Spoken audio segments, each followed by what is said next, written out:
So, as you all know, Update 45 came out around a week ago, and everybody has been freaking out about all the new game changes and the Boss Blast Populace, but what no one's talking about is the new monkey pet for the engineer. It is incredible. I love it, and I bought it immediately as soon as I saw it. This is me seeing it for the first time. The engineer, I can't see that. Palbot, yes, I bought it immediately. No hesitation. Also, the flavored trades exists now. The meme has been heard by Ninja Kiwi. Of course, I contributed 100% to this, and it is my doing. Of course, to celebrate this incredible achievement of flavored trades being an actual thing in BTD6, I've decided to do a late game challenge, of which I only use the 4 moon tiles on the new advanced map. Now, these moon tiles, they give buffs to your hero, some more than others, and I'm only allowed to place towers on these. They are large enough to fit large towers, so I can place them everywhere. If you're wondering where the 4th one is, it's under the water, in the pond, next to the reflection of the moon. I released a poll last week, where I asked you all what I should actually do in a late game challenge surrounding this map, and all of you picked for the moon tiles. Well, most of you, around 67% last I checked, but turns out only the water, or only the bottom right hand, no, not bottom right hand side, bottom left hand side. Yes, I know my lefts from rights, and I definitely didn't just learn them yesterday. So, the actually one I wanted to do was only the bottom left side. However, MacNRules beat me to it by getting to around 200 on chimps. How? How do you manage that? This is the skill difference between me and MacNRules. That's why he has 77,000 subscribers, and I have nothing. I might do the bottom left corner of this map someday on easy mode instead of chimps mode, because chimps mode is not my specialty. I am not good at it. I think my highest round ever is like 141, and I got a Sun Temple and immediately died to like a bombardment of 6 quintillion DDTs. Yes, I can count to above 2. It was incredible. I know it's a little premature to be talking about Update 46, but I'm going to talk about Update 46, specifically the Tack Shooter Paragon. I am so hyped for this thing. It is going to be incredible. So I already have ideas of how it's going to work, alright? So, it's going to attack as far... Well, think about how much damage it's going to do. It's going to attack as fast as the tack zone. It's going to have the damage of the top path, and it's going to have the pierce and projectiles of the middle path. That is what it's going to do. Infinity DPS. It is going to slam every other Paragon, because this is not going to be like a late game Paragon or something that is going to be useful or has some crazy ability. No, it is just going to be a damage dealer, and I am going to love it unless they screw up the design. But if the gameplay mechanics are good enough, then I'll probably just still use it. Like the Sub-Paragon. Except I don't use the Sub-Paragon. And now I am going to say words randomly as I look on my phone and ask ChatGPT what things I should say during a YouTube video, because I have absolutely zero idea what to say now, because I've run out of things to talk about. I don't know what to say. What I've done in like the first 2 minutes is everything I was going to say in the video. Like, I don't even have a script, and I can't even think of anything else, because what you really think I have that much commitment to my YouTube channel, that is ridiculous. But I did hear once that someone said, if you're not committed to your YouTube channel, then your viewers won't be committed to your YouTube channel, which I think SunnyB2 said, dying there, very intelligent person. Now, I don't know. What do I say in a YouTube video that will keep people engaged? Alright, let's see. Go. What will ChatGPT say? To keep viewers engaged in a YouTube video, start with a strong hook in the first few seconds, fail. That reviews exciting content, fail. Use a conversational tone, fail. And ask questions to encourage interaction, fail. Incorporate storytelling elements, fail. To make your points relatable, fail. And use visuals, fail. Highlight key takeaways and invite viewers to comment or share their experience, fail. Finally, create a sense of anticipation, fail, by teasing upcoming content. I'm releasing a video next week.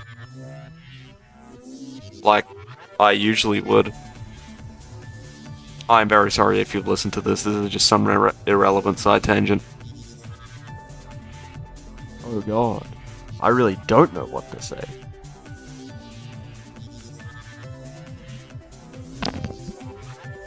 This was meant to be just like some long and winding down joke that was meant to be funny, but it didn't turn out to be funny, and now we're 5.5 minutes into the video. Great stuff, great stuff. What should I talk about? What did ChatGPT say? The game! Yes! Incredible! My epiphany, just like Homer Simpson in the Simpsons movie, where things happened and he moved to Alaska. Spoilers. Anyway, I should talk about the game to keep my viewers interested. As we can see on screen, I have 2 IMF farms, 2 boats, and a whole lot of towers in one thing. I think that's 2 snipers and a Spirit of the Forest. As you can see, this setup is completely focused on just making as much money as physically possible, because I am not given a lot of space here, and I want to get as much cash as I can, and I've recently learned that IMF farming is incredible if I just deposit money and then wait for it to fill up, and then I get more money. It's incredible. I just get money so much faster than banks. Anyway, yeah.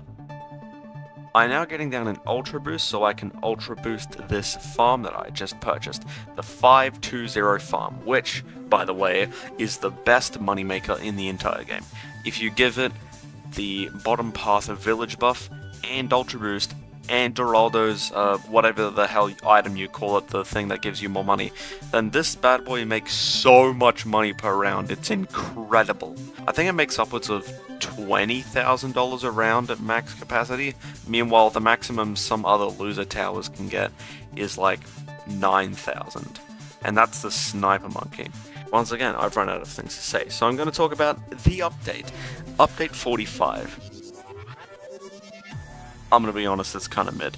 The reason I say that is, like, obviously the addition of the boss is cool. All the game-breaking changes that people are freaking out about is cool. Of course, the engineer pet is fantastic. But there is one thing about this update which makes me hate it. The Ultra Boost starts completely off cooldown. Why? Just why?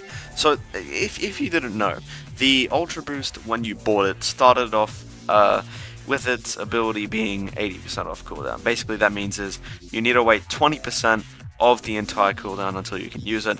This can be bypassed, however, if you have an overclock with its ability ready, and if you purchase the Ultra Boost on that overclock, then the Ultra Boost ability can be used immediately. This is how, with a bunch of money, you can Ultra Boost things to 10 times in like 1 round. However, even if the overclock has a completely available ability, the Ultra Boost just still starts completely off cooldown. So now its cooldown is at 100%, and I am sad because now, of course, temples are the best late game strategy, and ninjas are just kicked in the dust. I mean, who cares about ninjas anymore? Temple's got a massive buff. Adora got, like, I don't know, maybe some changes. I don't know. I didn't really read the patch notes because who cares? I'm just too sad about the Ultra Boost. I'm pretty sure I went through the 5 stages of grief when I saw that. I was inconsolable for days. I spent myself locked in my room. I gained 400 kilograms of just pure ice cream, and I binge-watched every single season of every single episode of The Simpsons on Netflix. Smooth transition to getting the first Paragon. At round 138, I get a degree 60 Ninja Paragon. This is excellent news. Now I can devote the rest of my setup to purely farming towers, because the Ninja is strong enough to just completely handle every round up to 200 by himself, especially if he's degree 60. Degree 60 Ninja is incredible. It is my favorite Paragon.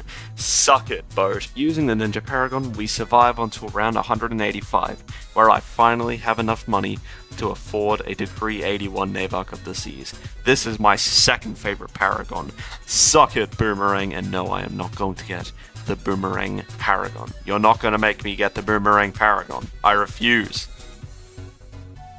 Round 204, we get the degree 60 Boomerang Paragon. I am planning on getting the Submarine Paragon last, and here you can see in the bottom corner, I am getting down easily an absolute zero, aka my chance of getting a girlfriend, and the beginnings of an Ultra Boost. Like I said, the Ultra Boost goes off cooldown, but that's only really a detriment for like massively spamming towers. Here we only have a few that can actually be Ultra Boosted, so it's fine, I don't really care.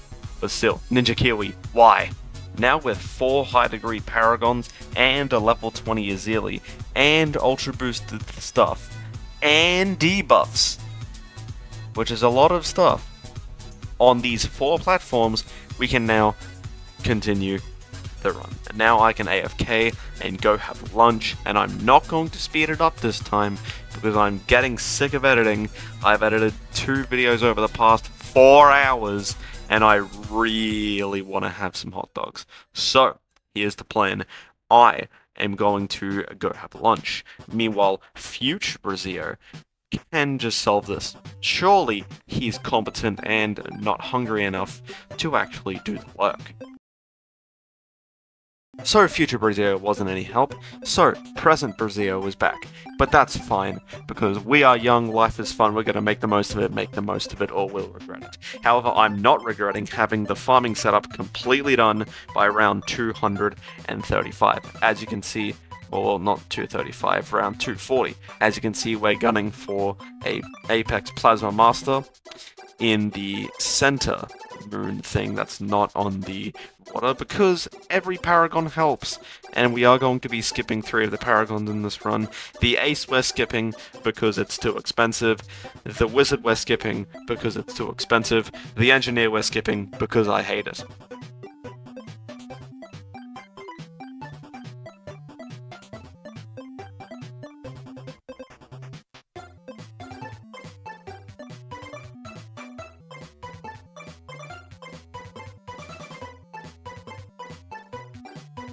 Although I do like the Engineer Palbot. Now with our setup completely done, the only thing left to do is to get the Apex Puppet Master and fill in the other gaps in that spot and see how far we can make it. At round 249, I failed to get another Dart Paragon, and I just try again with a little bit more money, and there we go, degree 60. I now fill the rest with Ultra Boostable Towers, such as the Super Mines and the Super Storm. We're all supers here. That was an Incredibles 2 reference. No, that was a funny joke. Please don't unsubscribe. Slowly the balloons are getting closer to the exit. I pass round 250. 252, 254, 256, 258, 260. Will this setup ever die? Nobody knows. Well, I do know, because obviously it dies. You can never get past round 1000 on any map, dude. Change my mind. No, you cannot. But, unfortunately, we do meet our untimely demise on 261.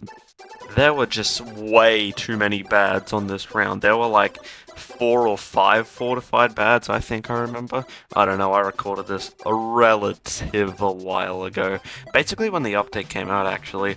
Between Azili's Hex and the Navark's Hook-In, I couldn't beat this round. Even if I died and used Monkey Money to continue with the abilities off cooldown, I still died. This is one of the tougher challenges I've had, and 261 doesn't sound as impressive as like 300 or 400, but it is an advanced map. Even if some people are saying it should be an intermediate map, they should try this challenge. It is not an intermediate map, I've played those. But this is all I have for you this week.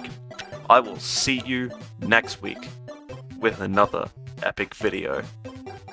I don't think this video was actually that epic, it's kinda mid.